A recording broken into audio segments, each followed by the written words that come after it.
On my worst days and on my hardest days, I always remind myself the work is fulfilling because I get to be who I didn't have.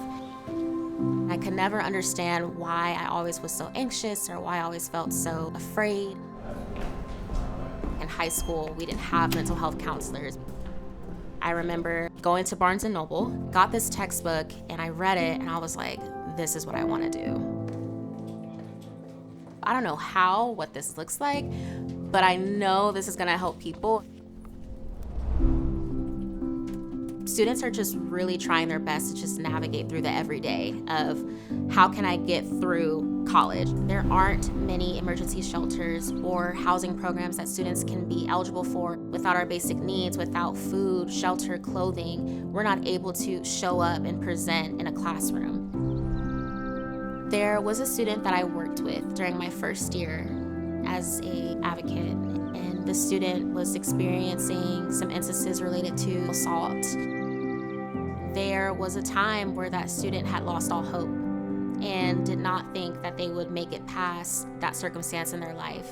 That case changed my life because it reminded me that this was the calling the entire time when I was in their shoes. I was supposed to go through that so that I could help the next person navigate it. Thank you for partnering with us always, not just today, but in everything we do in the SIB, everything that we do out in the quad. Y'all are the heartbeat of CRC, so thank you so much. A huge part of my role here, specifically at Cosumnes, is working with students who are a part of the conduct process. Work with students through a restorative justice model to get them connected to, again, skill building resources, but also allowing them the opportunity to stay engaged with our campus. We're trying to reduce stigma around mental health and make it accessible for every single student. We all work together to create a student-centered ecosystem that supports every student. It's really on the premise that every person who wants to come to CRC and succeed should have that opportunity. I remember it for myself, leaving Cosumnes River College and transferring to California State University Northridge, just how much of an accomplishment it felt to be the first to do that.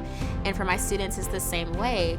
It's, I've been here 2 years, 3 years, sometimes 4 years, and I've battled everything from homelessness to grief to failing classes and having to retake them. And now I'm finally going to walk the stage and transfer and continue on to be a marine biologist or work in construction management or go into the medical field, becoming a nurse.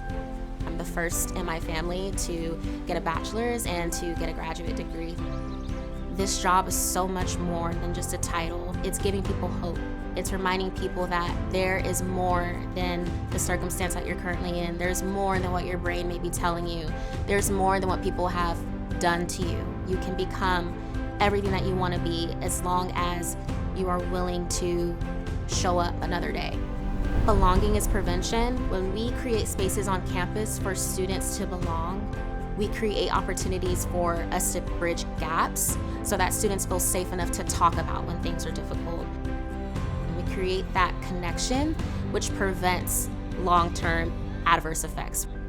I would love to see the funding that we put towards, projects that are relating to building or businesses, etc., put that into our people. When we're able to support students holistically, we're supporting them long-term. We're making sure that they stay retained on our campus and achieve the goals that they like. There's a lot more work to do.